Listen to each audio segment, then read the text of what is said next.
En 2001, Christiane gagne plus de 106 000 euros aux millionnaires. Généreuse, elle prête 36 400 euros à des personnes de son entourage. Aujourd'hui, il refuse de la rembourser.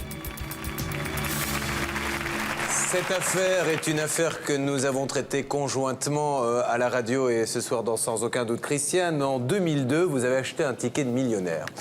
En 2001. En 2001, pardon. Vous avez acheté un ticket millionnaire et surprise énorme, vous avez le droit d'aller faire tourner la roue et peut-être gagner à l'époque le fameux million.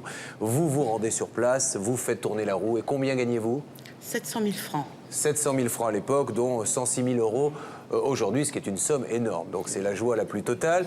Elle sera de courte durée, cette joie, parce qu'au-delà de cet argent gagné, vous allez être frappé par un drame quelques temps plus tard, puisque vous allez perdre votre mari. 9 mois plus tard. Et suit une période où vous allez bien sûr psychologiquement être un petit peu dépassé complètement par les événements suite à ce décès, ce que tout le monde peut comprendre. Et c'est à ce moment-là qu'interviennent des gens que vous connaissiez, de votre entourage. On les voyait régulièrement. Puis en décembre 2000, ils ont mis mon ami à la porte. Et j'ai dû les recontacter pour avoir des nouvelles de mes beaux-frères, pour leur signaler que mon ami était à l'hôpital. Il a fait un cancer foudroyant. Il fallait que je prévienne ses frères quand même qu'il lui restait que quelques jours à vivre. D'accord. Donc là, il réapparaît. Votre ami est décédé. Oui.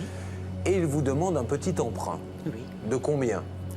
Un premier temps, 12 000 euros.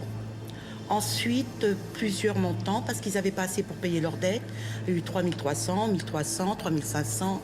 Jusqu'au 20 mai 2003, la dette s'est montée à 36 400 euros. En tout, vous avez donc donné 36 000 euros, ce qui est une somme énorme, à ses amis.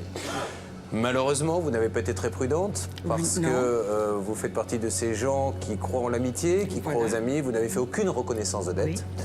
Comment avez-vous prêté cet argent ? Par chèque, en liquide ? Par chèque. Ça, c'est déjà un petit début de preuve, c'est que vous avez quand même, c'est important, parce que vous les avez donnés en liquide, là, nous ne pouvions plus rien faire.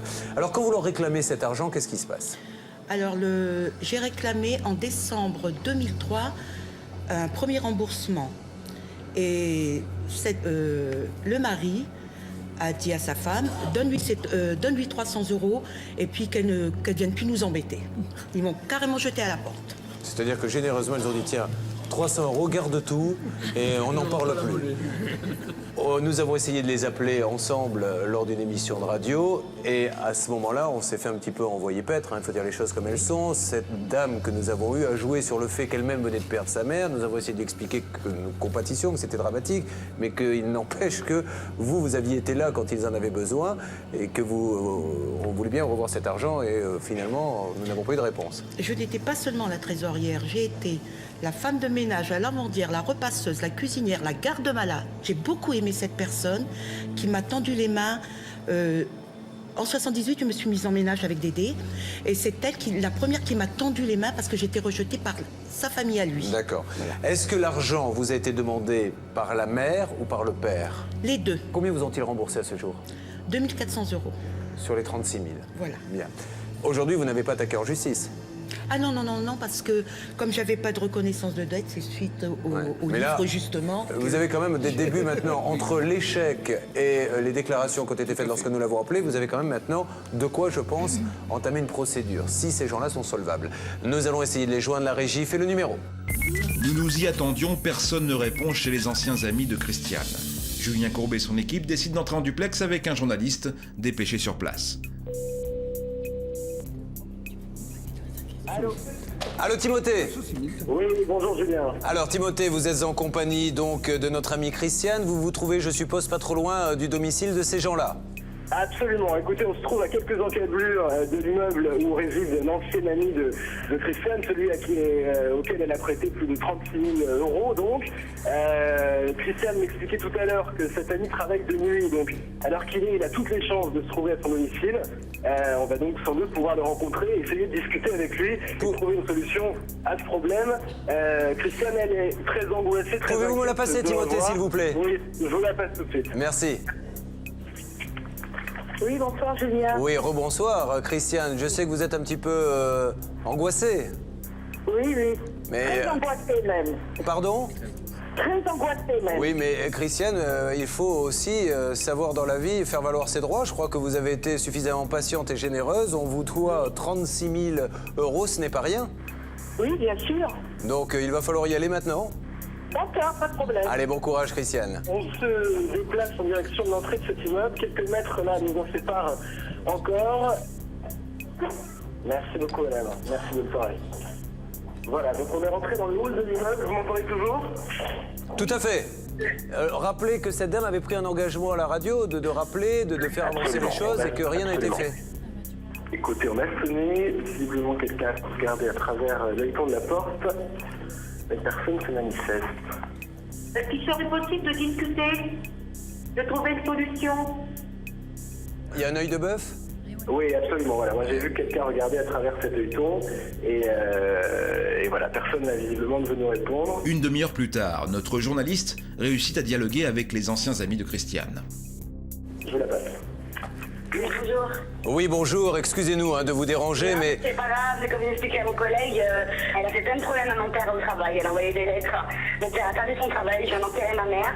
Donc nous, à l'époque, on a essayé de la rembourser. On lui donnait 100 € par 100 € ce qu'on pouvait lui donner. Elle en voulait plus, on ne peut pas faire plus. Voilà. D'accord, donc aujourd'hui... Maintenant, au jour d'aujourd'hui, je ne veux plus rien savoir de cette femme. Mais madame, vous étiez bien contente, elle était gentille quand elle vous a donné 36 400 €. Mais avant qu'elle ait de l'argent, mes parents aussi, moi j'ai super gentil avec elle.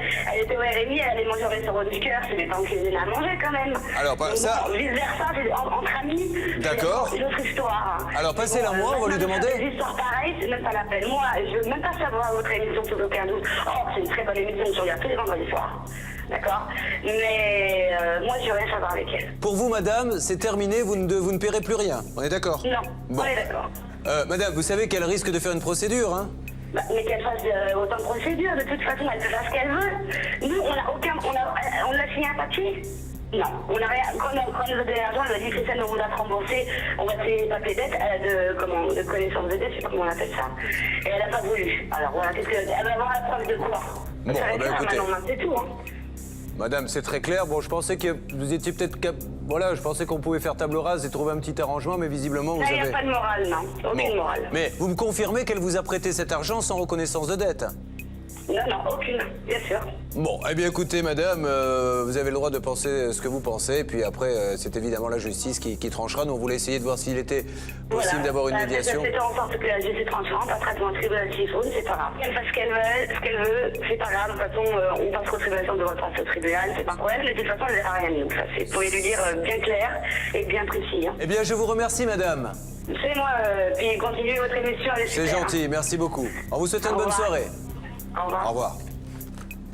Eh bien, que ça serve de leçon, je pense, à tous ceux, c'est pour ça que j'ai insisté pour que ce dossier passe dans l'émission, à tous ceux, vous voyez, l'amitié a des limites à un moment donné. Où est la limite entre le don et le prêt? Qu'est-ce qu'il y a pu se dire? S'il n'y a pas d'écrit, voilà la situation dans laquelle on se retrouve, c'est-à-dire la parole de l'un contre la parole de l'autre. Donc je pense que de toute façon, la dame qui était avec nous sur le plateau va contacter son avocat et faire maintenant une procédure. Elle a quand même des éléments. Je pense qu'un juge pourra statuer là-dessus. Oui, on a quelques éléments favorables. D'abord, il y a eu plusieurs remboursements. Quoi qu'ils en disent maintenant, en disant que c'est parce qu'il est harcelé, ils ont remboursé. Deuxièmement, cette dame dit on a proposé de faire une reconnaissance de dette.